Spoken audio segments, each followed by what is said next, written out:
Welcome to Leading from the Middle, a podcast exploring instructional coaching leadership through the lens of Black Women Instructional Coaches, also known as BWICs. I'm your host, Dr. Courtney Tate. As a researcher and leadership coach, I study how coaches navigate identity, resilience, intellectual contribution, change agency, and belonging, all while leading from the heart of our school systems. Whether you're a coach or a school leader, this show is here to help you strengthen your impact and establish your voice while leading from the middle. Now, let's dive into today's conversation.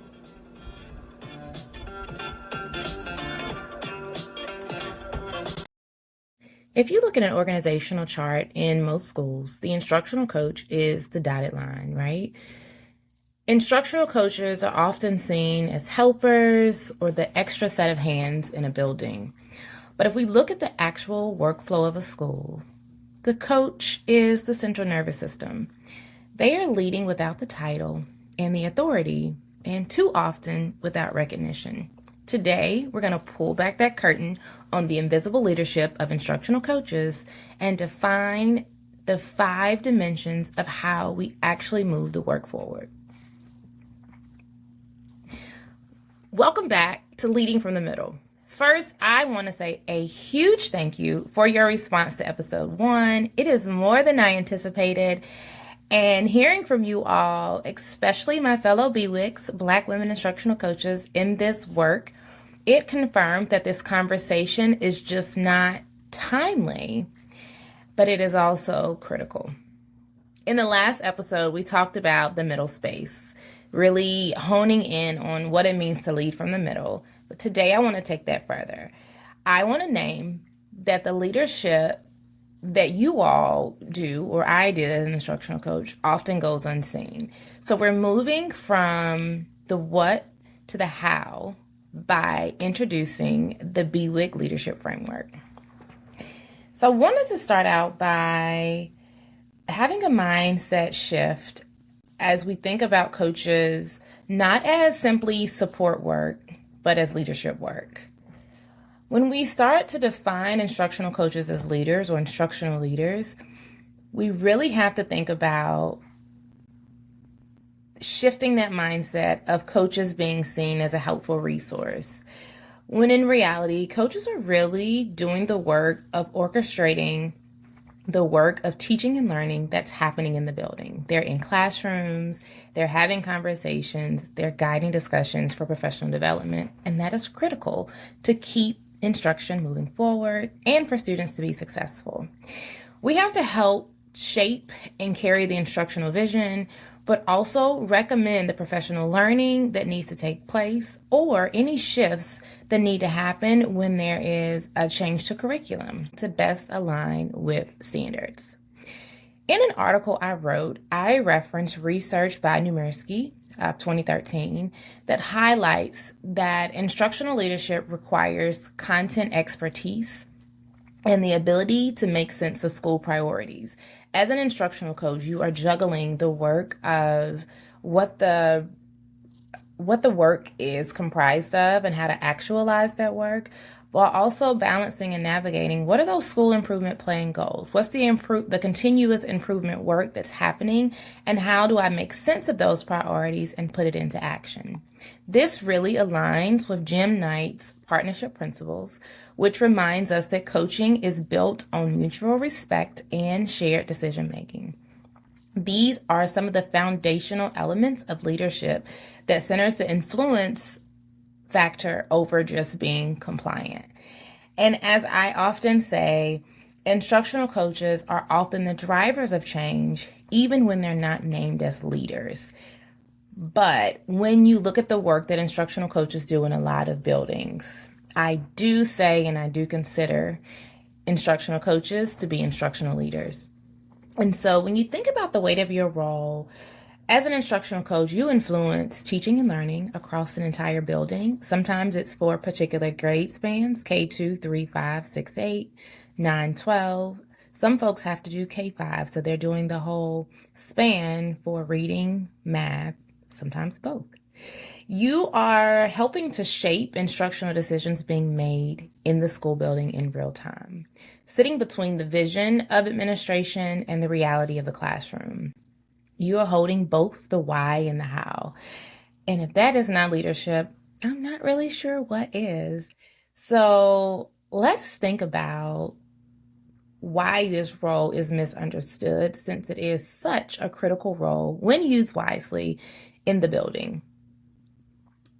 When we think about instructional coaches sometimes feeling minimized or overlooked, this is because the system often defines leadership by a position of authority, also known as like the principal or the dean or the superintendent.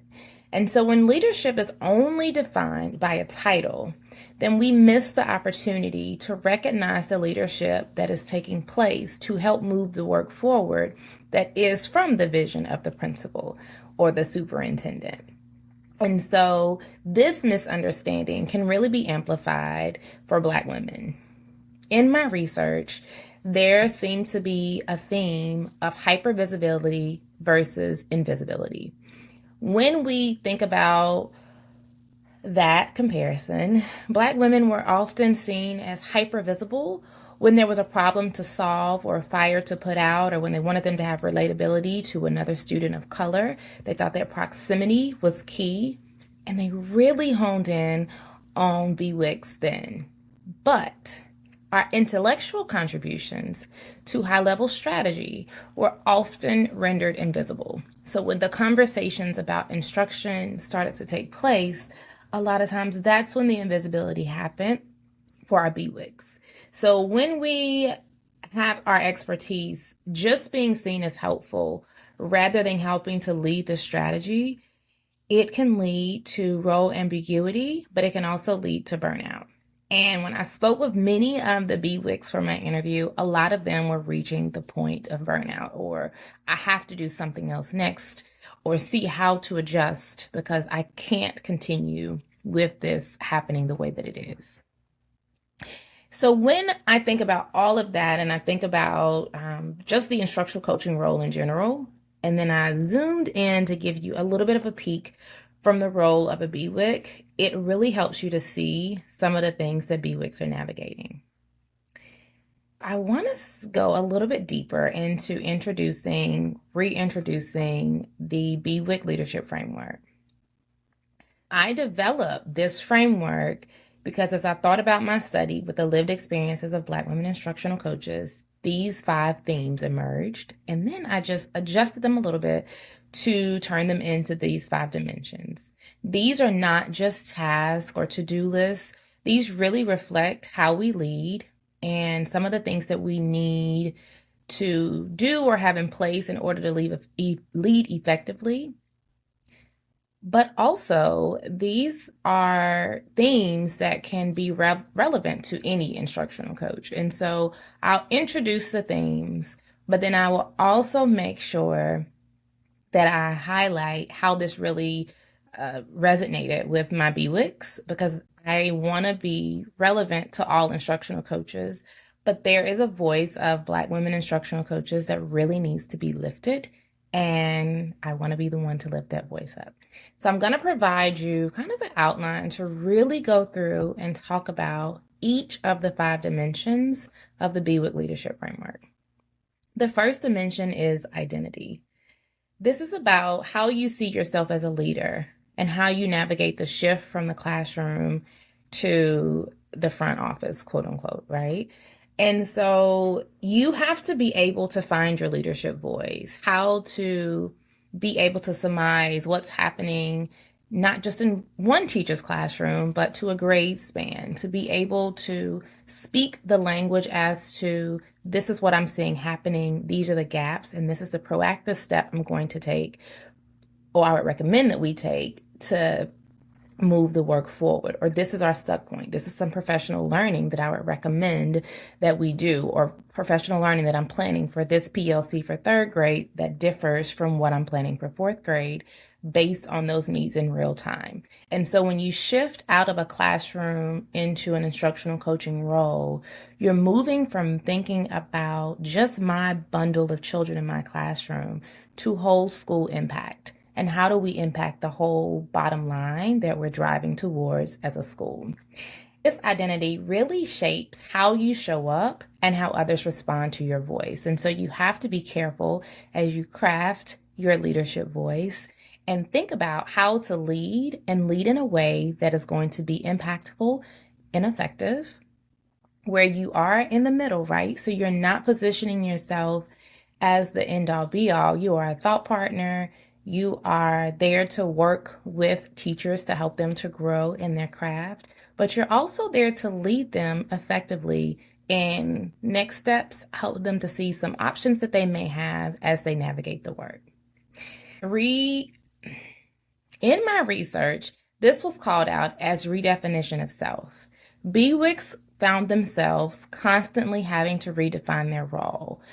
And I'll break that down a little bit more. So BWICs found themselves having to often reshape their leadership identities, where they show how they resist labels that were placed on them by others.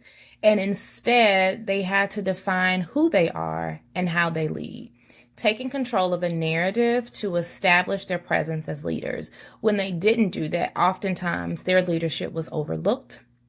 They were seen as invisible and they couldn't move the work forward. Similarly, when you step into an instructional coaching role, you do have to step into that role with confidence. Your voice has to be assured, so you have to know your research. You have to know your content. You have to know your standards. And you need to be equipped with, how do I help a teacher who doesn't know this? How do I build their repertoire and help them to be stronger instructionally so that you are not overlooked or seen as invisible in your building? Sadly, some of it for some teachers, depending on how long they have been in the classroom, it is a case of having to prove your value. Now, I don't believe in proving anything if I'm in the role. I know how to do the work and I know how to do it efficiently, but sometimes you do have to consistently show up doing the work well for folks to start to really see you in that leadership identity. And so that's a part of how you establish your presence as a leader, by how you situate yourself as a leader within your building. BWICs had to show that they belonged in those leadership roles and spaces by pushing against inequitable opportunities for advancement. Many times BWICs spoke about being overlooked when they wanted to advance into an AP role, or if they wanted to advance and produce leadership or professional learning for the district. They had to advocate for themselves in that way. I want you to think about workplaces where people assume that your leadership looks a certain way. This is what BWICs were dealing with, often having to push back against stereotypes to establish themselves as the experts, even when their credentials often spoke for themselves. So this is a different fight, because although I come credentialed, although I come with experience, I'm having to work over the stereotypes that are coming against me of being Black, the stereotypes that are coming against me for being a woman, and intersecting oppressions, right? And then I'm able to show you through my work that I am an expert and I am establishing myself in that way. And so really in this dimension, the work is focused on the constant redefinition of self as a leader to resist external labels and narratives when we think of it in perspective of BWICs. For all instructional coaches and for leaders, this is a push and a challenge for you to think about, how are we treating our instructional coaches when we think about them defining their leadership identity? Are we supporting them with their work, or are we leaving them to craft it on their own? Some people are very skilled as teachers and will make super solid instructional coaches, but they do need support going from a teacher into a leadership role. And so when we think about that first dimension of identity, it's important work for an instructional coach to do. But as a beginning instructional coach, they may need that leadership support to do the work effectively. Our second dimension is resilience. This is more than just hanging in there. This is about the emotional labor of change management. It's learning how to sustain yourself when you encounter resistance. And as an instructional coach leading change in the building, you will encounter resistance. It is not a question of if, more so of when. As an instructional coach, especially if you are introducing a new teaching model or a new way of implementing a standard, you will have folks that push back on, I've done this work forever. Why do I need to change it? Or who are you to tell me what I need to do? So when you think about that, resilience is often necessary to do the work. You need leaders who will reassure teachers of having confidence in the work that you're able to do as you're leading and navigating this work. In my research, this showed up in every aspect of the data. And if it taught me nothing else, it taught me that for BWICs, resilience is even more essential for their success. As I spoke with different participants, BWICs started to describe facing scrutiny and resistance and biases in their work that caused them to have to develop or come up with coping strategies in order to be able to do their work in the day-to-day. Some of those became leaning on other Black leaders, trying to figure out how to overcome leadership disempowerment to excel in spite of the challenges that they were facing. That plays back into biases that come into play, not just because of a coach, but because of their position as a Black woman instructional coach. It gave extra challenges for them to try to figure out how to the leadership disempowerment piece. So how to move from, yes, I am an instructional coach, but you are not referencing me for any instructional decisions. And so how do we move past that level or layer of resistance in order to do the work well? Resilience for BWICs isn't just about being strong, but strategically finding ways to move forward despite the hurdles and challenges that they encountered as they tried to navigate the work well within their settings. Imagine being in a room or a meeting where your expertise is questioned, even though you are the most qualified person in the room. And instead of backing down, BWICs had to find ways to use their knowledge, leverage data, and their leadership voice to command respect and still be able to drive change in the building. Having resilience is moving beyond, again, just hanging in there to strategically being able to overcome the scrutiny and biases that they encounter through peer support, coping strategies, and other means that kept them focused and ready to jump back in to do the work. So when you think about resilience, think about what supports do I have in place for myself to be able to overcome the resistance that comes in the day-to-day. As a leader, if you're supporting instructional coaches, think about how am I reinforcing the leadership of my coaches? What have I put in place to help them feel empowered to re-strategize or feel comfortable enough to come to me to re-strategize when they do encounter resilience? And do I give them the runway to make some of those decisions themselves so they're not backlogged when they're trying to jump into next steps? The next dimension, dimension 3, is intellectual contributions. This is a big one. So coaches are the primary drivers of instructional expertise.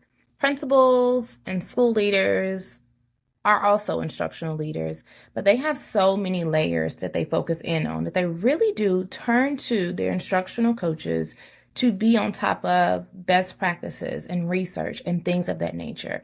And so you're not just supporting instruction as an instructional coach, you are shaping it with research and strategy. It is so important that you are able to own that piece of the work and own that you are an intellectual contributor to your building, that you are going to be a go-to. If you're the literacy coach, people are going to say, I need something, let me go to Tate to see if she has this. If you're the math coach, you're going to be the first person that comes to mind for folks when they need support. Does that mean you always have to have the answer then and there? No. You can always redirect and let them know, I don't have that right now, but let me go back and see. You're going to be the person that they come to for more resources. When they're doing the work, they're not sure how it goes, you are able to have impact and overcome people seeing this work as an invisible work when you're able to provide the resources and the support to really help teachers to implement this work well.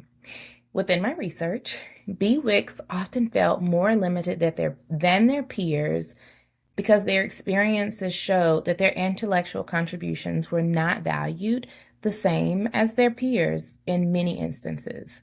When we think about that, in my questioning and in my research, they were able to show how they bring a wealth of knowledge and unique insights to those that they serve by imparting knowledge, redefining success. So a lot of the coaches worked in Title I settings, and so proficiency isn't always the way you can tell the story, but you could also tell the qualitative story. You can redefine what success looks like when you can take the data that you have and share the narrative of the growth story. Also, they were able to establish credibility by their track record by pulling the data of the proficiency that took place, the growth that occurred in their buildings, and how they've been able to have a positive impact on instruction either in previous years, during that school year, but they had to be able to call on that data in order to start to get people to see them as an intellectual contributor. Instructional coaches were contributing research-based strategies and making data-driven decisions to lead change in teacher practice and promote student growth, but they still had to come equipped with those things and have a plan to get folks to really start to see and respect them as those intellectual contributors that they were. It's important, and basically BWIC's name, that they want to be seen as more than just helping out, because when you reflect on the work that's taken place, instructional coaches are leading conversations on how to improve education. They're advocating for better teaching practices, but also showing, modeling, and practicing with teachers on how to implement that work, and pushing for policy that benefits all students, especially those who are often marginalized and historically overlooked. The bottom line is, when I think about this work as an intellectual contributor from the perspective of a BWIC, they consistently had to establish credibility, even as primary drivers of instructional expertise in their building. They were shaping education through research-based strategies and data-driven decisions, and they still had to be able to find a way to get folks to see them as the intellectual contributors that they were. So my push for all instructional coaches is to make sure that you come ready and equipped to lead with knowledge to empower those that you serve. But also, if you are one of our white counterparts, or if you consider yourself an ally or a leader, a push to think about, how am I countering this narrative that BWICs are not instructional leaders? If someone circumvents going to their instructional coach as a person of color, am I reinforcing that by answering the question, or am I redirecting them back to that instructional coach of color who is poised, positioned, and ready to lead them well? It's not always about a huge policy change or a huge shift. Sometimes it's about having people to reinforce the intellectual contributions that this person makes instead of undercutting them by answering those questions. For other instructional coaches and for leaders, there is a push to see, how am I supporting the works of BWICs or Black leaders in general, or leaders of color in general, when they are leading and sharing insight? How am I supporting and reinforcing their work instead of undercutting their work? The fourth dimension is change agency. It's the ability to guide systemic shifts in practice and mindsets, even though you don't hold a title of authority.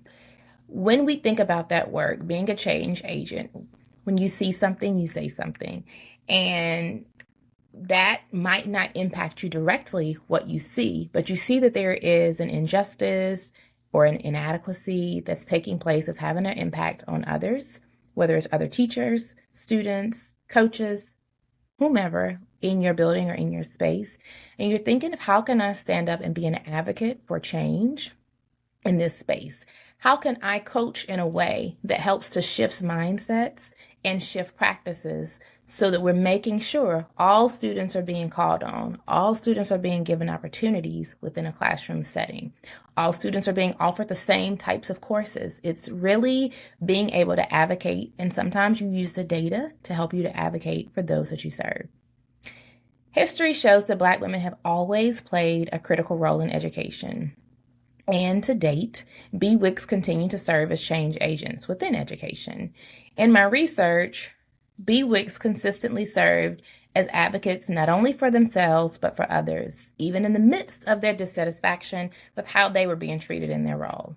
They often had to act as advocates to disrupt deficit thinking and to start leading systemic shifts without being asked to do that work. BWICs were willing to take on roles to make sure that they could reshape the narratives and, as I said, kind of change the deficit thinking that folks had about students of color, and to lead necessary but difficult conversations in educational spaces.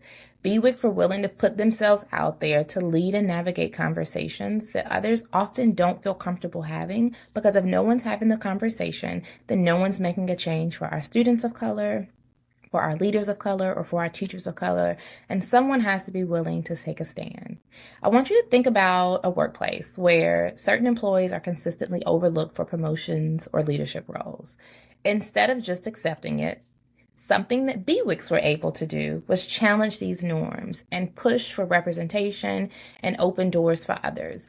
A lot of BWICs were the first in their role, and so they were pioneers by doing their work well to opening the door for other women of color to be invited to be an instructional coach or instructional leader within their setting, whether that was a school or a district. And so when we're thinking about change agency, again, it doesn't have to impact you directly for you to think about how can I help to ensure shifting thinking in practice, shifting thinking in implementation, and mindsets to positively influence the room or the space that I'm in to help those that are currently marginalized.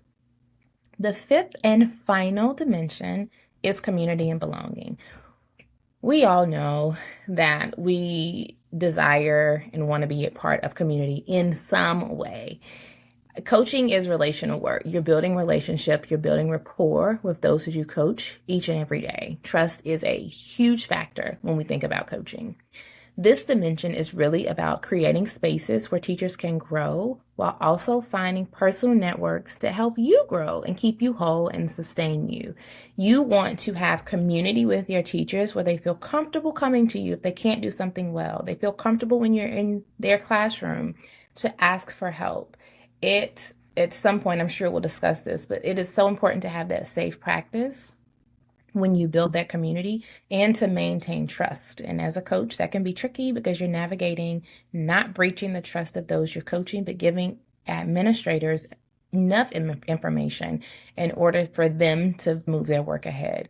And so when we think about that community that you're building with all those PLCs or grade levels that you're supporting, you want to be intentional about creating a space where teachers can grow and receive your feedback or your input to grow their practice with as little resistance as possible, while also finding a space to keep you. Because you're leading from the middle, some days you're going to feel like you're hitting a wall. So who is in your network of people that you can call and consult to be there for you?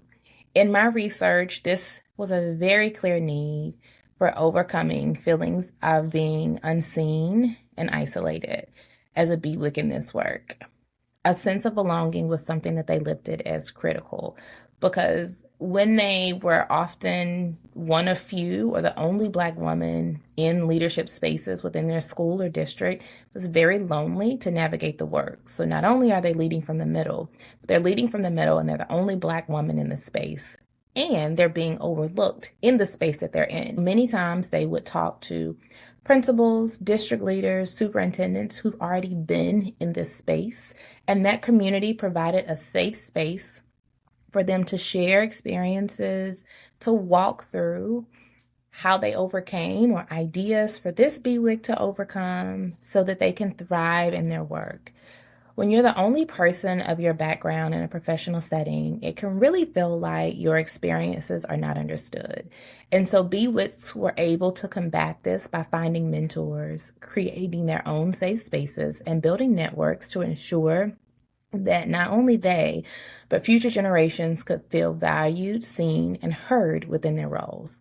It's also important for me to create that space here for you all to be able to hear about these experiences so you know you're not in this work alone, but also for us to think about how do we build community here? That's something that's coming, but first I want you all to know about the work, but then I do want to build a community where we can come together, collaborate, share ideas, a key element that any leader needs as you're navigating the work. You can't process it all on your own. So you do want to have your network of people you can reach out to as a thought partner to blow some steam off, but also to validate what you're experiencing in a way that they can connect because they've experienced the same and think about how to overcome for next steps.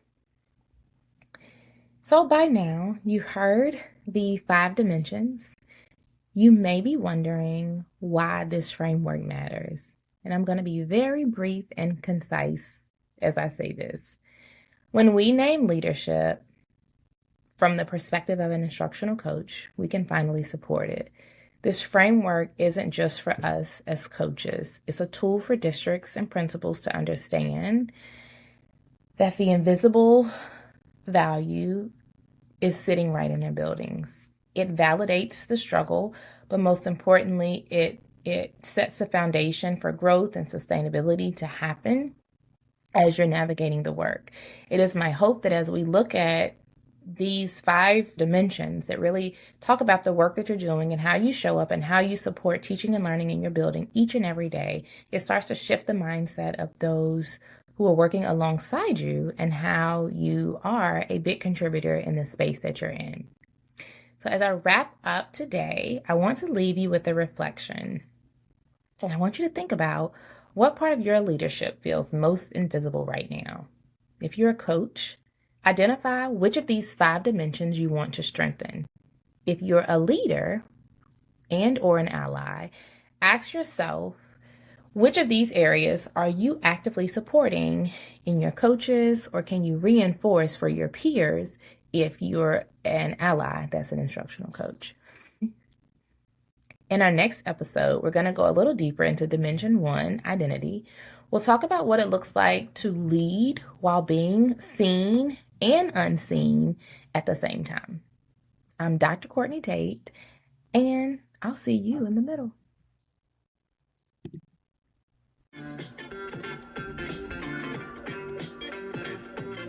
Thank you for listening to Leading from the Middle. If you found value in today's episode, consider sharing it with a colleague who is leading from the middle of their school.